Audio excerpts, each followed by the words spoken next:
আসসালামু আলাইকুম guys, welcome back to my channel Lutfa village cooking.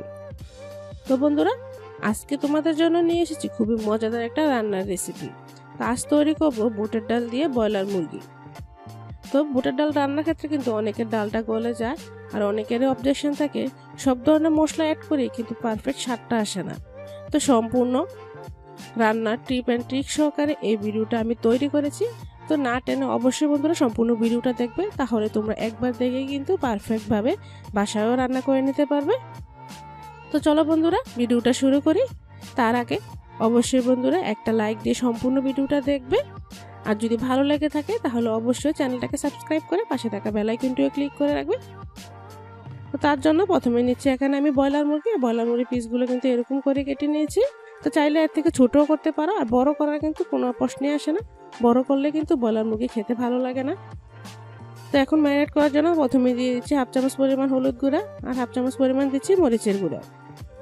দিয়ে দিলাম স্বাদ মতো লবণ, আর দিচ্ছি একদম অল্প পরিমাণে এখানে রান্নার তেলটা দিয়ে যদি বন্ধুরা ম্যারিনেট করো তাহলে কিন্তু খুব তাড়াতাড়ি মশলাটা মাংসের গায়ে সেট হয়ে যায়। তো দেখো এখন হাত দিয়ে ভালো করে আমি মিশিয়ে নিচ্ছি।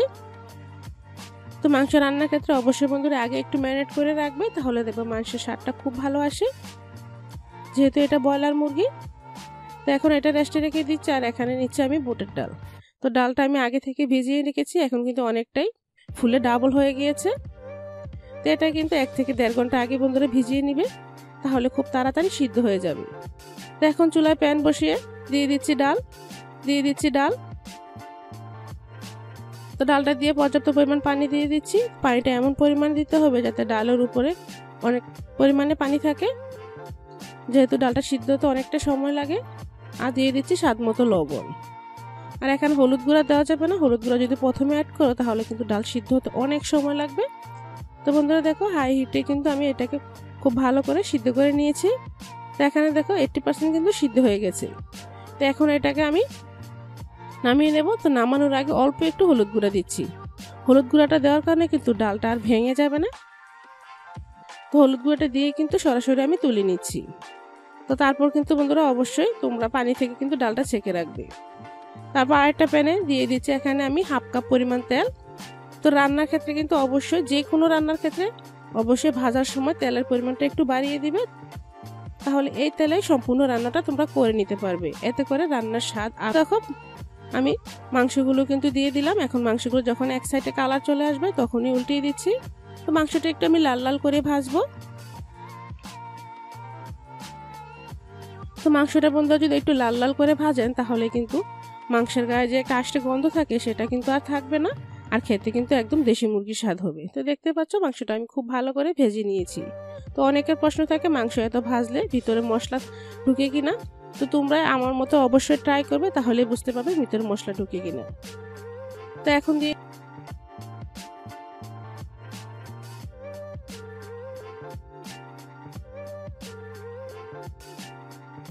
এখন দিয়ে দিচ্ছি একই তেলে কিছু আস্ত মশলা, দিলাম লবঙ্গ, এলাচ এবং দারচিনি, আর 2টা তেজপাতা মাঝখান থেকে ছিঁড়ি।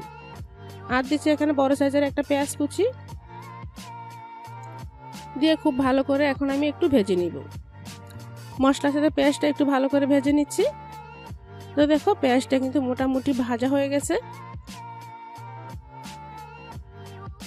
এখন দিয়ে দিচ্ছি এখানে 2 টেবিল চামচ আদা আর রসুনের পেস্ট, দিয়ে দিচ্ছি 3 টেবিল চামচ বাটা মশলা।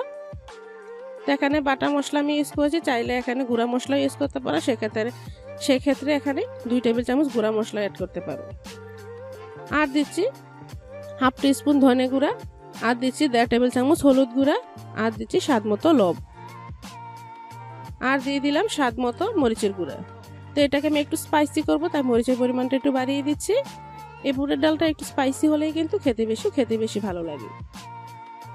এখন সব উপকরণগুলো দিয়ে ভালো করে মিশিয়ে তারপর দিয়ে দিচ্ছি ভেজে রাখা মাংসগুলো। তো মাংসটা দিয়ে আবার এভাবে অনবরত নেড়ে আরো কিছুক্ষণ আমি কষিয়ে নিব। তো মাংসটা যাতে নিচ থেকে মশলাটা পুড়ে না যায় কষানোর সময়, তাই অল্প একটু পানি দিয়ে দিচ্ছি মশলার বাটিটা ধুয়ে। তারপর বন্ধুরা মাংসটা এখন আমি কিছুক্ষণ কষিয়ে নেব, আর খুব সুন্দর একটা ফ্লেভার আসার জন্য দিয়ে দিচ্ছি মাঝখান থেকে ছিঁড়ে কয়েকটা কাঁচামরিচ। তো কাঁচামরিচটা দিলে কিন্তু মাংসের মধ্যে ফ্লেভারটা খুবই ভালো লাগে, তাই অবশ্যই কাঁচামরিচটা দেওয়ার চেষ্টা করবে। তারপর আরও 2 থেকে 3 মিনিট ভালো করে আমি কষিয়ে নিলাম। কষানো হয়ে গেলে এখন দিয়ে দিচ্ছি সিদ্ধ করে রাখা বুটের ডাল।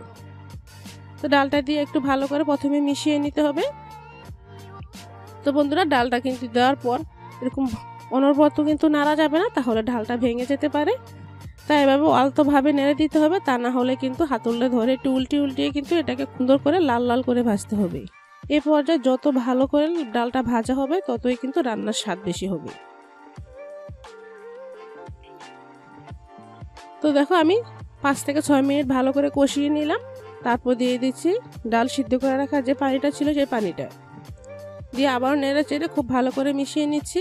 এখানে যদি তোমাদের আরেকটু পানির প্রয়োজন হয় তাহলে পানির পরিমাণটা আরেকটু দিতে পারো। তো দেখো এখানে কিন্তু পানির আর প্রয়োজন নেই। আর ডাল রান্নার ক্ষেত্রে কিন্তু একটু পাতলা করে রান্না করতে হয়, কারণ ডালটা ঠান্ডা হওয়ার পর অনেকটাই ঘন হয়ে যায়। তো ঢাকনা দিয়ে ঢেকে হাই হিটে আমি বলক তুলিয়ে নিলাম। বলক আসার পর আবারও একটু নেড়ে চেড়ে বন্ধুরা মিশিয়ে নিচ্ছি। মিশিয়ে লবণটা চেক করে নিচ্ছি। এখানে কিন্তু আরেকটু লবণ প্রয়োজন, তাই দিয়ে দিচ্ছি অল্প একটু লবণ।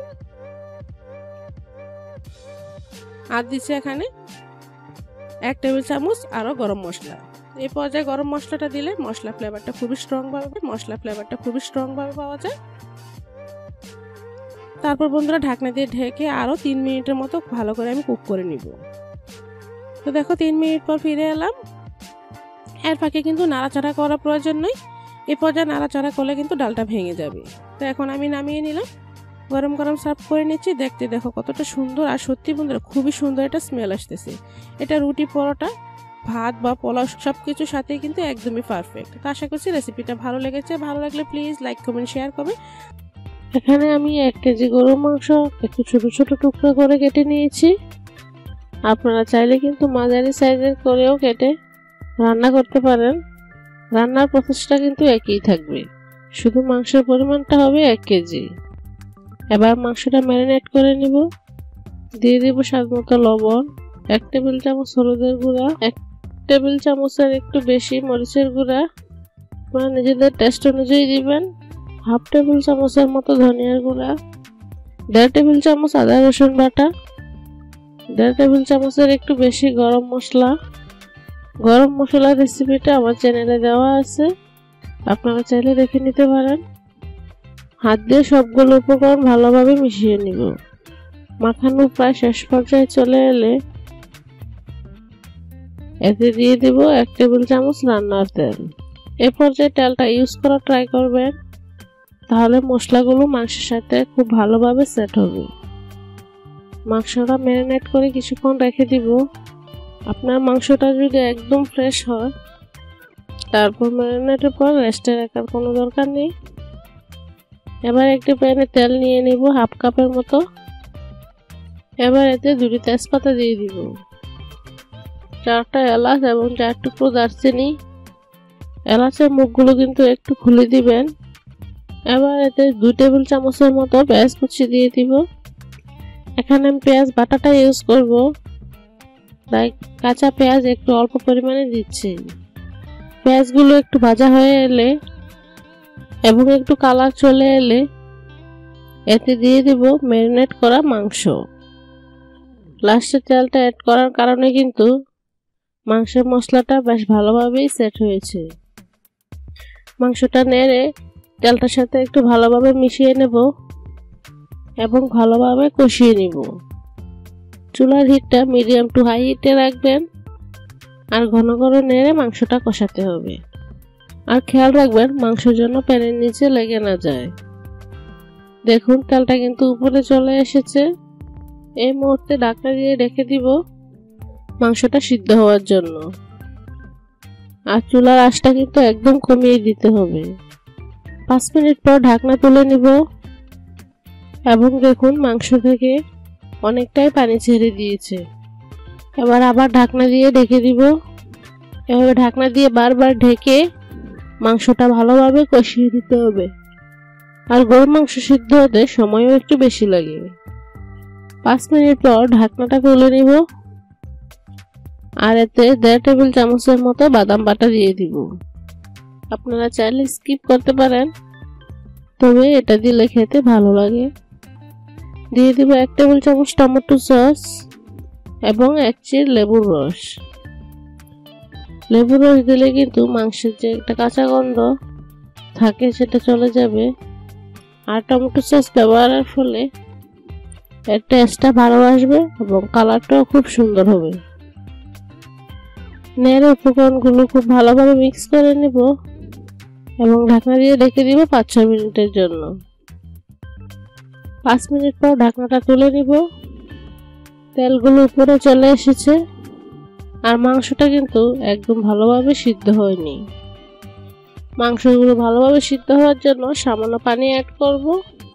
একবার বেশি পরিমাণে পানি দেওয়া যাবে না, অল্প অল্প পানি দিয়ে সিদ্ধ করতে হবে। এখানে কিন্তু আপনারা গরম পানি ইউজ করতে পারলে তাহলে আরো ভালো।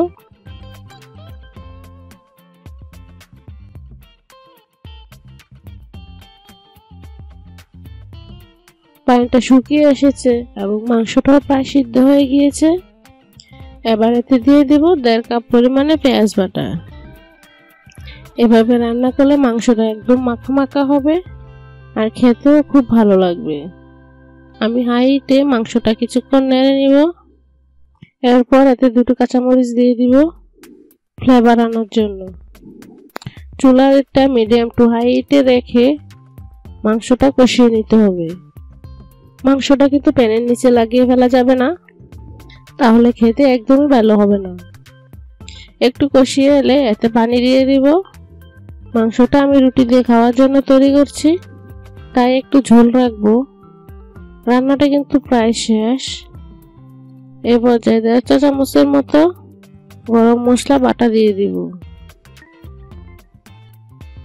এখানে কিন্তু অনেকে জিরার গুঁড়াটাও দেন, তবে আমার গরম মশলা ফ্লেভারটা ভালো লাগে তাই গরম মশলাটাই দিচ্ছি। ঢাকনা দিয়ে ঢেকে দিব এবং 5 মিনিট পর ঢাকনা তুলে নিব।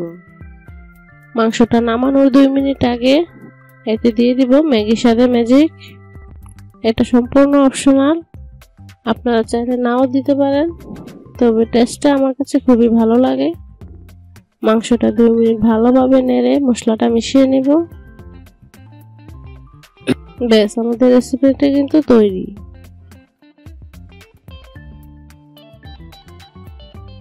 এবার একদম গরম গরম পরিবেশন করে নিন। এটা কিন্তু চালের রুটি দিয়ে খেতে বেশ জমে যাবে, আর এটা কিন্তু একদম মাখা মাখা হয়েছে। আমার বিশ্বাস এই রেসিপিটি আপনার বাসায় ট্রাই করলে একদমই নিরাশ হবেন না। রেসিপিটি কেমন লাগলো তা অবশ্যই কমেন্ট করে জানাবেন। ভালো লাগলে অবশ্যই একটা লাইক এবং ফ্রেন্ডস এবং ফ্যামিলির সাথে শেয়ার করবেন। না টেনে সম্পূর্ণ ভিডিওটি দেখার জন্য ধন্যবাদ। সবাই ভালো থাকবেন, সুস্থ থাকবেন। আল্লাহ হাফেজ।